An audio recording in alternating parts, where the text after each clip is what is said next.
اللهم صل على محمد وعلى آل محمد كما صليت على إبراهيم وعلى آل إبراهيم إنك حميد مجيد. اللهم بارك على محمد وعلى آل محمد كما باركت على إبراهيم وعلى آل إبراهيم إنك حميد مجيد. أعوذ بالله من الشيطان الرجيم. بسم الله الرحمن الرحيم. هو الذي يصوركم في الأرحام كيف يشاء لا إله إلا هو العزيز الحكيم.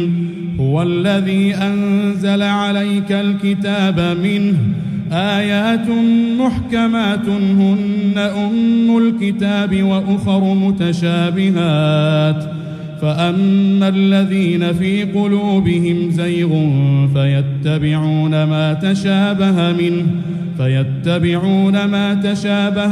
ابتغاء الفتنة وابتغاء تأويله وما يعلم تأويله إلا الله والراسخون في العلم يقولون آمنا به كل من عند ربنا وما يذكر إلا أولو الألباب. هو الذی، وہ ایسی ذات ہے کون جس کے بارے میں پچھلی آیت میں ہم نے پڑھا تھا کہ وہ ہر چیز جانتا ہے، جس کو تم چھپاتے ہو وہ بھی، اس سے کچھ بھی مخفی نہیں. اس کی طاقت کا اندازہ اس بات سے لگاؤ، اس کی پہنچ کا اندازہ اس بات سے لگاؤ کہ وہ ایسی ذات ہے یصورکم، جو تمہاری شکلیں بناتا ہے، فی الارحام، رحم مادر میں، ماں کے پیٹ میں، تمہاری شکلوں، تمہارے اعضاء، تمہارے ناک، کان، ان کی شیپ، ان کو شیپ دیتا ہے. کیف یشاء، جیسے چاہتا ہے، وہ جیسے چاہتا ہے آپ کی شکلوں کے ڈیزائن بناتا ہے. کوئی ایسا کر سکتا ہے کہ جو بچہ پیدا ہو رہا ہے وہ صرف باپ پہ جائے، اس کے اوپر ماں کی چھاپ نہ ہو؟ کبھی ہو سکتا ہے؟ اور آپ اندازہ کریں، میں حیران ہوتا ہوں یہ دیکھ کے کہ جو بچہ پیدا ہوتا ہے بظاہر اس کی شکل پہ کوئی خاص چھاپ نہ بھی ہو، تو ماں کی طرف کے جو رشتہ دار ہیں وہ جب اس بچے کو دیکھتے ہیں تو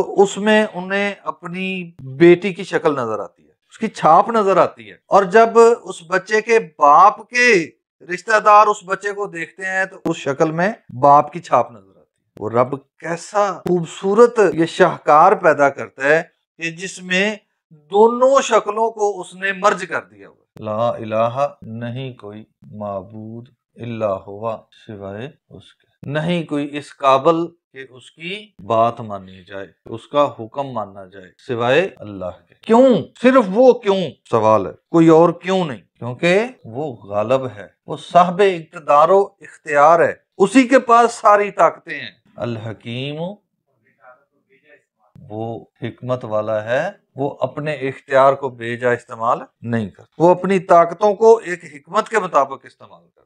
اس لیے وہی اس لائق ہے کہ اس کی عبادت کی جائے، اس کا حکم مانا جائے. والذی، وہ ایسی ذات ہے، انزل، جس نے نازل فرمائی، علیکا، آپ پر، الکتاب، کتاب. وہ صاحب طاقت اور صاحب حکمت جو ہے اس نے کتاب نازل کی ہے. تو کیا کوئی عام کتاب نازل کر دی ہے؟ وہ بڑی اہم کتاب ہے. منہ آیات، اس میں احکامات ہیں، آیتیں ہیں، محکمات، واضح، پکی، مضبوط، جس میں حکم واضح ہے، جس سے انسان کسی بھی قسم کے شک کا شکار نہیں ہو سکتا. ہن ام الکتاب، وہ ہی اصل کتاب ہے، کتاب کی بنیاد ہے. حقیقی کتاب، حقیقی احکامات اصل میں وہ ہی ہیں. وَأُخَرُ مُتَشَابِهَاتٌ، اور دوسری کچھ ایسی ہیں جو مشابہ ہیں، کچھ ایسی ہیں جس میں یہ دونوں طرف کا مفہوم نکال سکتے ہیں، جو ان کے سمجھ میں پوری طرح نہیں آتی. تو یہ کیا کرتے ہیں؟ فَأَمَّا الَّذِينَ، بس وہ لوگ، فی قلوبہم، جن کے دلوں میں، زیغن، ٹیڑھ ہے، کجی ہے، بیماری ہے، جن کے دلوں میں منافقت ہے، فَيَتَّبِعُونَ، بس وہ پیروی کرتے ہیں، بھاگ بھاگ کے ان آیتوں پہ ہی اترتے ہیں، ما تشابہ منہ، جو مشابہ ہوں اس میں سے، ابتغاء الفتنہ، مقصد کیا ہوتا ہے؟ فتنہ تلاش کرنے کے لیے. قرآن اللہ نے کس لیے اتارا؟ ہدایت اور اصلاح کے لیے. وہ قرآن مجید کے اندر سے ان آیتوں کو تلاش کرتے ہیں جس کے ذریعے وہ فتنہ پیدا کر سکتے. جس شخص کا مقصد اصلاح ہوگا اس کو ان مشابہ آیات میں سے بھی اصلاح ملے گی، لیکن جس کا مقصد فتنہ ہو، جس کا مقصد امت میں انتشار پیدا کرنا ہو، اس کو وہاں سے اپنے مقصد کی چیزیں مل جائیں گی۔ یہ آزمائش ہے ان علماء کے لیے جو قرآن کے نام پہ لوگوں کو گمراہ کرتے ہیں، قرآن کا نام استعمال کر کے۔ یہ دیکھیں جی، اللہ نے قرآن میں کہا ہے وَابْتِغَاءَ تَأْوِيلِهِ، اور اس کی تعویل تلاش کرنے کے لیے۔ حالانکہ سارا قرآن مجید محکم آیات سے بھرا پڑا ہے، ان کو نہیں پڑھتے، وہ ڈھونڈ ڈھونڈ کے صرف ان آیات پہ پورا فوکس کرتے ہیں جہاں سے وہ کوئی اپنی مرضی کا مطلب نکال سکے۔ مثلا حروف مقطعات ہیں، ان کا مفہوم کس کو معلوم ہے؟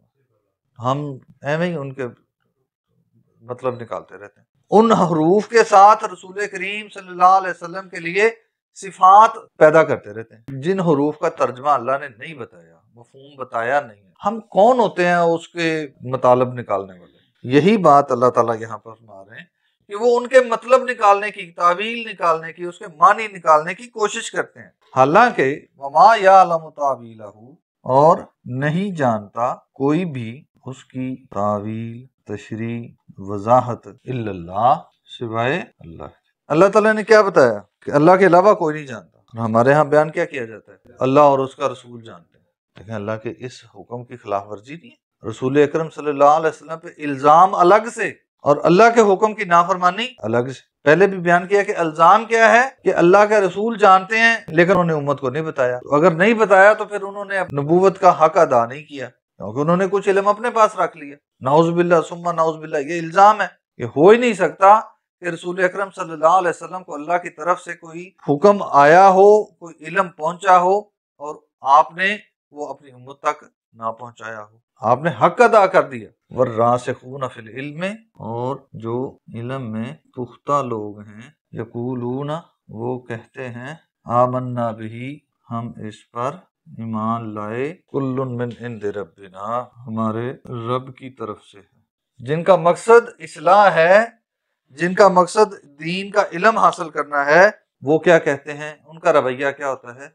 وہ ان متشابہ آیات کے مطلب کے پیچھے نہیں پڑتے، وہ کہتے ہیں ہم ایمان لائے، جو اللہ نے کہہ دیا ہم ایمان لے آئے، بس۔ وہ اس بات کی کھوج میں نہیں جاتے، وہ ایمان لاتے ہیں اور جو محکم آیات ہیں وہ ان پر عمل کرتے ہیں، وہ انتشار کی کوشش نہیں کرتے۔ اور یہی کیا ہے؟ وما یذکر، اور نہیں نصیحت پکڑتے، الا، مگر اولو الالباب، عقل والے۔ تو اللہ نے ان کو کیا کہا ہے؟ یہ عقل والے ہیں، جو بلا وجہ کی بحث میں نہیں پڑتے، جو اللہ کے واضح احکامات پر عمل کرنے کی کوشش کرتے ہیں اور ایسے مسائل میں نہیں پڑتے جو آپ کی سمجھ سے بالاتر ہے۔ آپ کے سوال کا بھی اس میں جواب ہے کہ جتنا آپ کو قرآن مجید سے سمجھ آ جائے آپ اس پہ عمل کریں۔ یہ اللہ نے ہم سب کے لیے واضح حکم دیا۔ اللہ تعالیٰ سمجھنے اور عمل کرنے کی توفیق عطا فرمائے۔